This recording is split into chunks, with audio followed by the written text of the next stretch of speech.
பொதுவாகவே ஒரு மனிதனோட இயல்பு என்ன அப்படின்னா, ஒரு தவறுகள்ல இருப்பாங்க. அந்த தவறுகள்லேருந்து கடந்து வந்துருவாங்க. திரும்பவும் அதே தவறுக்கு போவாங்க. எடுத்துக்காட்டு ஒரு ஒரு நபருக்கு வந்துட்டு அதிகமா சினிமா படம் பார்க்குற பழக்கம் இருக்குன்னு வச்சுங்களேன். இல்ல வேற ஏதாவது தவறான பழக்கங்கள், இல்ல ஏதாவது தவறான விஷயங்கள குடிக்கிறது, தவறான விஷயங்கள பார்க்குறது, இந்த மாரி ஏதாவது பழக்கங்கள் இருக்கு அப்படின்னா, அத கடந்து வந்துருவாங்க. அத மறந்துருவாங்க. ஆனா திரும்பவும் அதே நிலை பழைய நிலைக்கு போறாங்க. இதுக்கு காரணம் என்னவா அமையும் அப்படின்னா, எந்த ஒரு மனிதன் தன்னுடைய சிந்தனைய வந்துட்டு இறைவன விட்டு, அதாவது தன்ன விட்டு என்ன பண்றான்னு சொன்னா மறக்கிறானோ, அப்ப என்ன பண்றான் அப்படின்னா, அவன் வந்துட்டு கெட்ட சக்திகளோட இணைஞ்சிடுறான். இப்ப எடுத்துக்காட்டுக்கு ஒரு மனிதன் வந்துட்டு என்ன பண்றான்னா, இறை சிந்தனை அப்படிங்கிறது என்னன்னா, இறை குணங்கள்.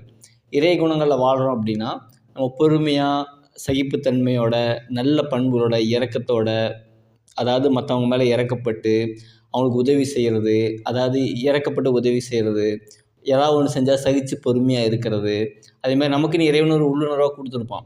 இந்த மாரி தான் வாழணும், இப்படி தான் இருக்கணும். இன்ட்யூஷன் அந்த உள்ளுணர்வு இறை அறிவிப்பா வந்துட்டே இருக்கும். அதன்படி வாழ்ந்துட்டே இருந்தோம் அப்படின்னு சொன்னா, சிறப்பான முறையில போயிட்டே இருக்கும். எந்த ஒரு மனிதன் அந்த இறை நிராகரிப்பு செய்றானோ, பொறுமை இல்லாம இருக்கிறானோ, அந்த இரக்கம் இல்லாம இறை குணங்கள்ல இருந்து தவறுறானோ, இப்ப என்னாவான் அப்படின்னு சொன்னா, அவன் அந்த உணர்வு அப்படிங்கிற ஒரு நிலையிலிருந்து, உணர்ச்சி அப்படிங்கிற நிலைக்கு மாறுறான். அதாவது தன்னுடைய வாழ்க்கையில என்னன்னா, ஒரு உணர்ச்சி வசப்படுவான்.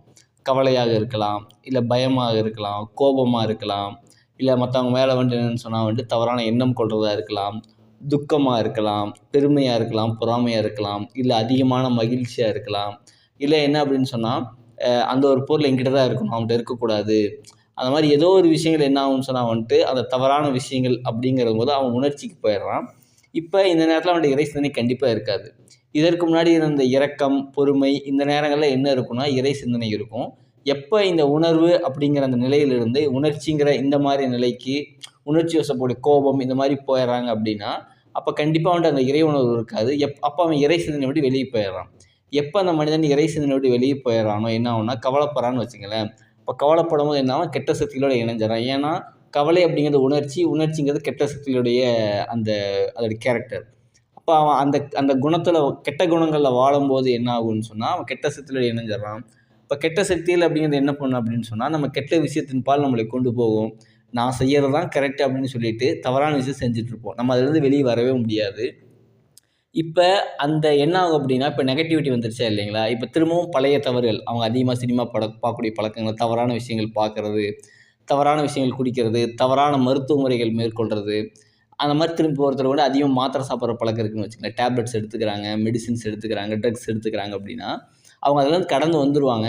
அந்த மனிதன் எப்ப திரும்ப அந்த உணர்ச்சிக்கு போறானோ, அந்த கவலைக்கு போறானோ, எப்ப அந்த கெட்ட சக்திகளோட அந்த இறை சிந்தனைய விட்டுட்டு, எப்ப அந்த கெட்ட இது கூட இணையிறானோ, அந்த இறை சிந்தனை விடும் பொழுது, என்ன ஆகும்னா, அவனுக்கு அந்த கெட்ட சக்திகளோடயே அவன் இணைஞ்சிடுறான். அந்த அந்த உணர்ச்சி வசப்படுறான், கவலைக்குள்ளாகுறான், பயப்படுறான். இப்ப என்ன ஆகும்னா, திரும்பவும் அதே மாத்திரை சாப்பிட ஆரம்பிச்சிடுறான். திரும்பவும் அதே தவறுகள், திரும்ப திரும்ப திரும்ப திரும்ப என்ன ஆகும்ன்னு சொன்னா, அதிலேயே உள்ள போயிடுறாங்க. இப்ப நம்ம பழைய தவறுகளே வர்றதுக்கு காரணம் என்ன அப்படின்னு சொன்னா, நம்முடைய மனதுல நிம்மதி, அமைதி அப்படிங்கிறது தவறுது. எப்போ ஒரு மனிதனுடைய மனதில நிம்மதி, அமைதி தவறுதோ, அவன் என்ன பண்றான்னா, இறை சிந்தனைய விட்டு வெளிய போயிட்டான்னு அர்த்தம். எப்போ ஒரு மனிதன் இறை சிந்தனைய விட்டு வெளிய போயிடுறானோ, அவன்ட்ட அந்த இறை குணங்கள் இருக்காது. எப்ப இறை குணங்கள் இல்லையோ, அவன் என்ன பண்ணுவான் அப்படின்னு சொன்னா, அந்த கெட்ட சக்திகளுடைய குணங்கள், அந்த பொறாமைப்படுறது, மத்தவங்க மேல கோபப்படுறது, மத்தவங்க மேல எரிச்சல் படுறது, மத்தவங்க நல்லா இருந்தா புடிக்காது, மத்தவங்க நல்லது செஞ்சாங்க அப்படின்னா, அத ஏத்துக்க மாட்டோம். ஆ எது நல்லதோ அத தப்புன்னு சொல்லுவோம். எது தப்போ அத நல்லதுன்னு சொல்லுவோம். அப்ப என்னன்னா, அந்த பெருமையின் காரணமா ஏதேதோ செயல்கள் செய்வோம். அப்ப நம்ம கெட்ட சக்திகளோட இணைஞ்சிர்றோம். எப்ப நம்ம கெட்ட சக்திகளோட இணைஞ்சறோமோ, அதோடைய நட்பு நமக்கு கிடைச்சிருது. அப்ப என்னன்னா, அதோடைய வழிகாட்டல்ல நம்ம இயங்க ஆரம்பிக்கிறோம். அப்ப என்ன பண்ணுவோம்னா, நம்ம தவறான நம்ம பழசுல எந்த தவறுகள்ல இருந்தோமோ, திரும்பவும் அதே மாரி நம்ம போய் அதே தவறுல ஈடுபட ஆரம்பிச்சுருவோம். திரும்ப இதுலருந்து ஒவ்வொருத்தரும் வெளிய வரணும். எனக்கு தவறான பழக்கங்கள் இருக்கு. அதுலருந்து வெளிய வரணும் அப்படின்னு சொன்னா, உங்க மனதில இருக்கக்கூடிய அந்த கவலைய விடுங்க. அதே மாரி உங்களுடைய துக்கம், கடந்த காலம் நடந்த விஷயங்கள விடுங்க. அதேபோல பயம், எதிர்காலம் என்ன ஆகுமோ அப்படிங்கிற பயத்த விடுங்க. இதெல்லாம் சேர்ந்து என்ன ஆகும்னா, நமக்கு கோபத்த ஏற்படுத்தும், இயலாமைய ஏற்படுத்தும், ஆற்றாமையை ஏற்படுத்தும், பொறுமையின்மைய ஏற்படுத்தும். அப்ப என்ன ஆகும்னா, நமக்கு வந்துட்டு ஒரு பெருமை அப்படிங்கிறது தேவைப்படும். நம்மளும் உலக மக்கள் மாரி வாழணும். அதாவது வந்துட்டு அந்த பெருமை ஒருத்தர் பெருமையில வாழ்றாரு அப்படின்னா, அவர் சரியா வாழ்றாரா, தப்பாறான்னு பார்க்க மாட்டோம். ஆனா என்னன்னா, நமக்கு அந்த பெருமை வேணும்னு நெனைப்போம். அது மேல பொறாமைப்படுவோம். இல்ல அப்படின்னா, இதெல்லாம் நான் மறக்கறக்காக போதை எனக்கு தேவைப்படும்.